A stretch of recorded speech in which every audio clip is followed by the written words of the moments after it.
colonização. Nós não queremos nada de diferente do que as outras pessoas esperam também. Comunidade de terreiro é um espaço de dignidade, de benfeitoria. Religião é aonde a pessoa coloca a sua fé. Então, Umbanda, Candomblé, Tambor de Mina, Catimbó é religião. E se alguém acha que nós não temos direito, nós temos que ir à lutar com unhas e dentes, como dizia meus antepassados, para nós chegarmos lá.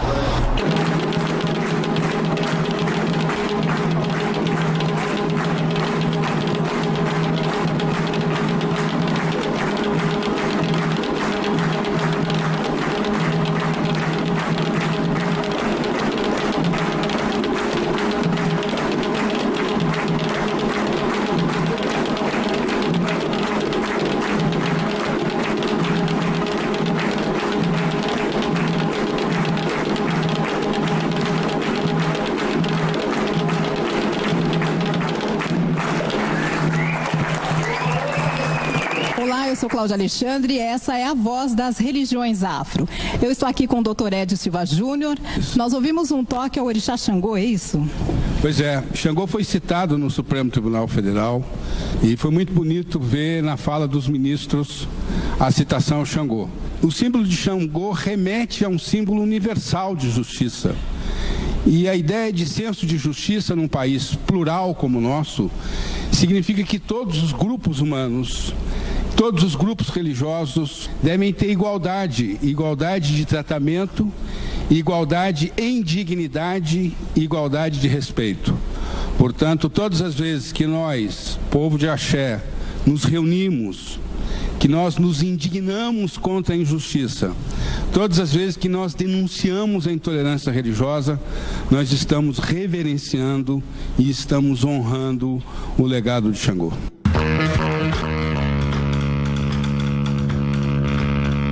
Mais uma vez, nós estamos aqui, então, para fazer valer o direito de resposta e fazer valer a democracia e a liberdade religiosa. Somos diferentes, somos diversos, mas somos iguais em direitos e no exercício da cidadania. A intolerância religiosa atribui às religiões afro-brasileiras a causa de todos os males da humanidade. Esse discurso de ódio incita brasileiros a agredir outros brasileiros. A cada 15 horas, um templo religioso afro-brasileiro sofre algum tipo de ataque. Fundamental importância essa vitória para dizer aos meios de comunicação que nós estamos atentos a partir de agora. E essa luta não é das pessoas que estão aqui na frente, a luta é de vocês que foram para a rua, muitos já não estão entre nós, e dizer o seguinte: nós vencemos, respeito é tudo, mexeu com um, mexeu com todos. Muito axé a todos.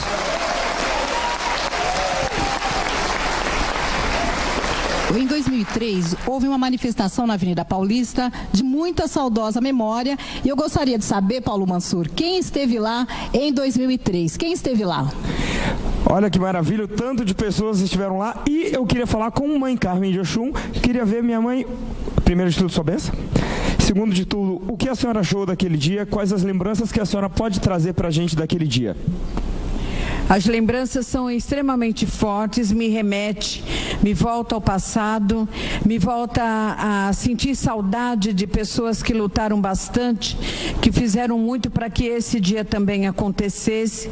Muitos dos nossos que estavam lá já se foram, mas nós tínhamos na época a referência de Pai Joãozinho, da Sete Pedreira, de Pai Sidoim, da Oxum, a caravana da Mãe Dango, junto com o Tiãozinho, que na época era nosso deputado, nossa referência, inclusive até um adendo, Tiãozinho, não podemos nos esquecer que o senhor foi o primeiro deputado estadual a entrar na LESP com os tambores, né? Ficou na minha memória a perseverança do povo de Santo. Isso me deixou muito animado e fiz questão de vir aqui hoje justamente para comemorar com esse povo que é perseverante. Vocês estão no meu coração. Axé, maravilhoso! Cláudia Alexandre, voltamos para você. Eu gostaria de saber o que originou, o que deu origem a essa manifestação, a esse ato e também ao processo. Foram repetidas mensagens, narrativas de ofensa às religiões afro-brasileiras, veiculadas nessa emissora que nós estamos indo ao ar hoje. E nós, então, ingressamos, primeiramente com uma representação. O nosso eterno deputado Tiãozinho, do PT, foi um dos articuladores dessa representação. Por meio da representação, esta emissora e a outra emissora, que é Parte Nação, recusaram um pedido administrativo de resposta e então, em parceria com o Ministério Público Federal, nós ingressamos com um direito de resposta coletivo, que talvez tenha sido uma das ações que mais tempo se prolongou no Brasil, porque na primeira instância ela levou 15 anos para ser julgada e depois mais 2 anos de apelação. E aí nós, então, ao invés de aguardar que os recursos para Brasília fossem julgados, por iniciativa do Ministério Público Federal, nós assinamos um acordo, e é o acordo que garante que essa resposta hoje vá ao ar. Não é uma ação simples, é uma ação de relativa complexidade processual, isto é, quem deve julgar, se deve executar agora, etc. São vários aspectos processuais que normalmente acarretam uma demora maior. Eu fiquei a pensar, foi uma ideia que me ocorreu, se mesmo agora, a essas alturas do campeonato, tanto tempo depois, e já no âmbito do tribunal, se não havia espaço para, quem sabe, a gente tentar um acordo. O professor Edio, e nós nos reunimos também com lideranças, né, das religiões de matriz africana, foi uma conversa assim, muito sincera, muito bacana. Eles disseram que a gente podia tentar esse acordo. Eles liberaram. Eu, então, liguei também para a parte adversa, para o pessoal ligado à Rede Record, e também aqui eu fiquei muito surpreso, porque eu encontrei, assim, uma acolhida muito grande, né? Achei que eles estavam, assim, muito dispostos a conversar, gostariam de saber quais seriam os termos do acordo. Nós estávamos claramente na perspectiva de que um acordo implica sempre cedências recíprocas, quer dizer, haveria perdas, né? Mas nós estávamos mais preocupados com os ganhos. Pai Alabi, eu queria que o senhor falasse da religião. Para um religioso ter recebido aquelas ofensas. Muitos traumas, né?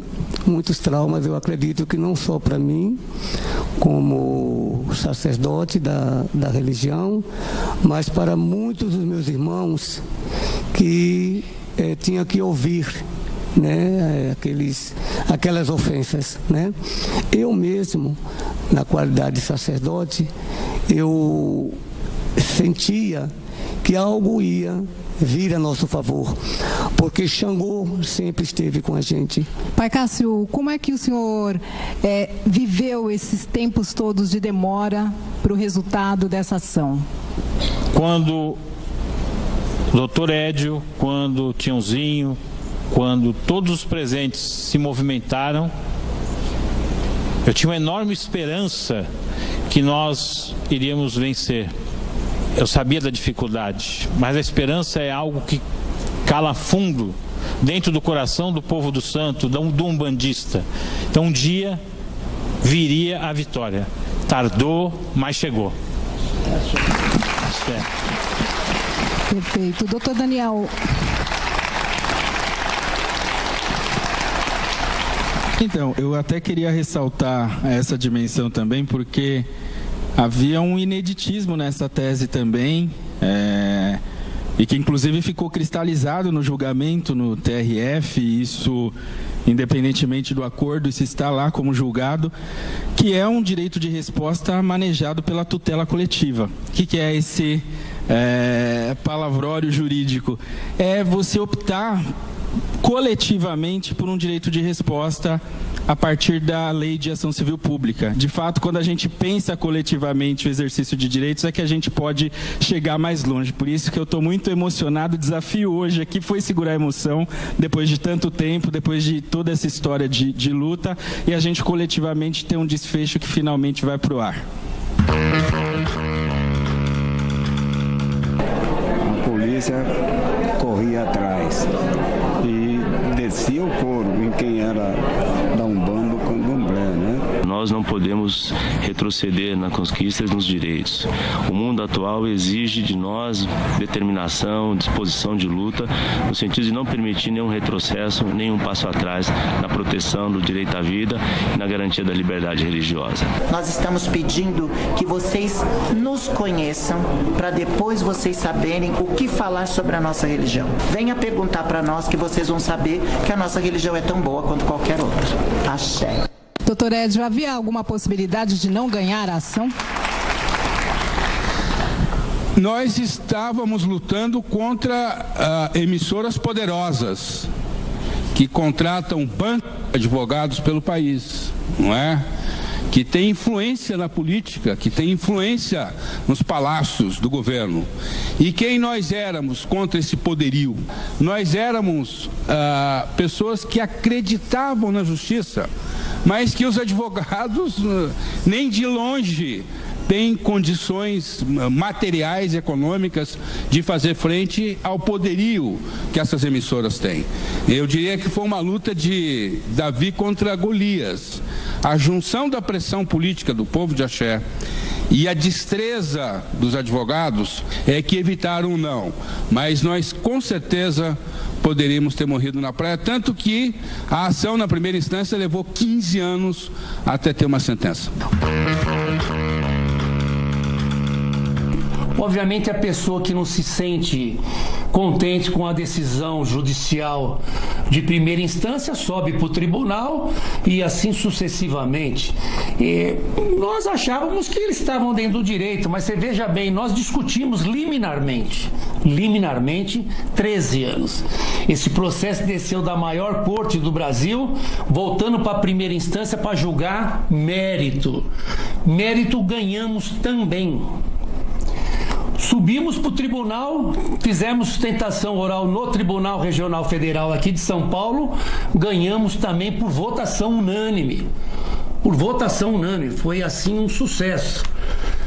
E dali para cá achávamos que mais um recurso para mais alta corte iria demorar muito, porque essa ação é uma ação que diz respeito à nossa religião, a Umbanda e o Candomblé.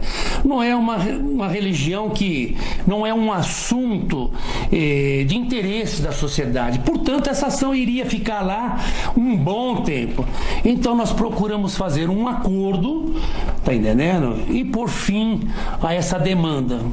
O que explica essa extensão, esse longo período de espera para essa solução, para que a gente esteja agora vivendo esse direito de resposta? As emissoras utilizaram todos os recursos processuais possíveis para postergar a decisão. O que determina esse resultado é a pertinácia, a pertinência, a insistência, a força do nosso povo. Quando o povo de Axé tomou o Tribunal Regional Federal, foi um dia histórico. O Pai Alabi vai lembrar que a presidente da 9ª turma, que é uma das desembargadoras federais mais antigas da casa, saiu da sua poltrona e foi no outro andar cumprimentar o povo de Axé. Eu achei muito interessante que a OAB, através das suas comissões, Comissão de Direitos Humanos mais especificamente, né, ela enviou um ofício pedindo autorização para que não só as mães, mas os pais de santos pudessem assistir devidamente paramentados de branco, né? Uma forma de mobilização social. Isso foi autorizado pela presidente e eles ficaram num auditório, não no próprio recinto do julgamento, mas com telões, e foi um momento histórico. A gente considera isso como um movimento histórico, aqui no tribunal também, né? É interessante nesse processo que ele permite um enfrentamento de várias questões constitucionais, né? A liberdade de expressão, o direito à imagem, o direito à honra.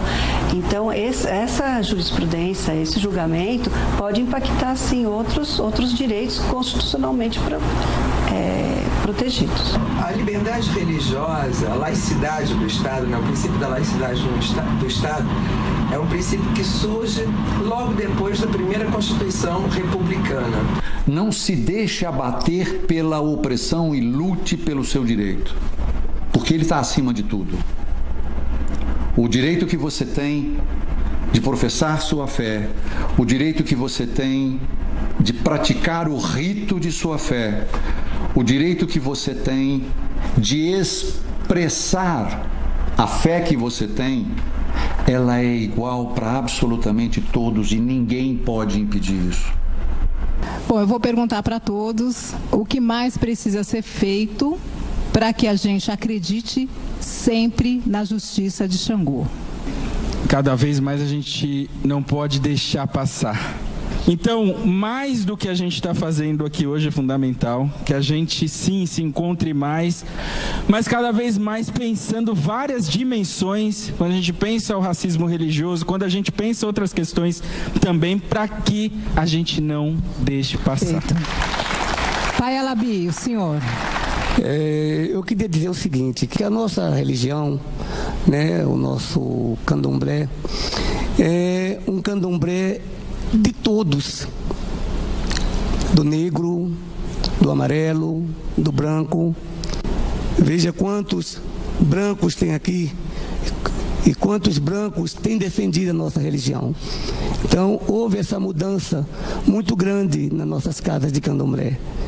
E não sei se fugir da sua pergunta, mas isso aqui estava aqui dentro e eu precisava falar. O senhor, Pai Cássio. Para que a força de Xangô se faça valer, é necessário que cada um de nós aqui presentes, foi necessário que aqueles que já se foram, será necessário que aqueles que virão tenham fé. A fé é o que nos move e é o que nos dá a certeza que a força de Xangô e dos orixás jamais irá falhar. Tá certo. O senhor mesmo. A pluralidade é a nossa marca característica. Isso não nos faz diferentes nem inferiores em relação a qualquer outra religião. O que nós vamos fazer com essa pluralidade é que pode nos fortalecer. A maioria da macumba hoje, inclusive eu constatei isso em estatística, é branca. E esses brancos, quando são identificados no trabalho, na universidade, etc., com a macumba, vão ser tratados que nem preto, porque a marca que eles trazem é a marca da religiosidade de preto. Então nós temos que fortalecer a nossa unidade, temos que fortalecer a unidade com a Umbanda, temos que fortalecer a unidade própria, inclusive dentro do candomblé. É todo mundo macumbeiro, nego. Eu quero agradecer ao Pai Cássio, Pai Alabi, Dr. Daniel, Dr. Edio Silva Júnior. Eu agradeço a oportunidade, parabenizo, porque também fiquei orgulhosa, porque eu também sou uma sacerdotisa de Umbanda e porque os meus filhos, o meu povo também esteve sofrendo junto. Obrigada, gente. Boa noite, bom descanso. E tem mais religião afro. Nos próximos programas... Não é só a violência das pedras que são jogadas na rua, do xingamento, a perseguição de se um artista se fala, eu sou de orixá. O sino da igrejinha faz Belém, blém, blão. O sino da igrejinha faz Belém, blém, blão. Religião é aonde a pessoa coloca a sua fé. Então, Umbanda, Candomblé, Tambor de Mina, Catimbó é religião. E dentro dessa cultura, nós temos muitas iás e babás que protegem as escolas de samba.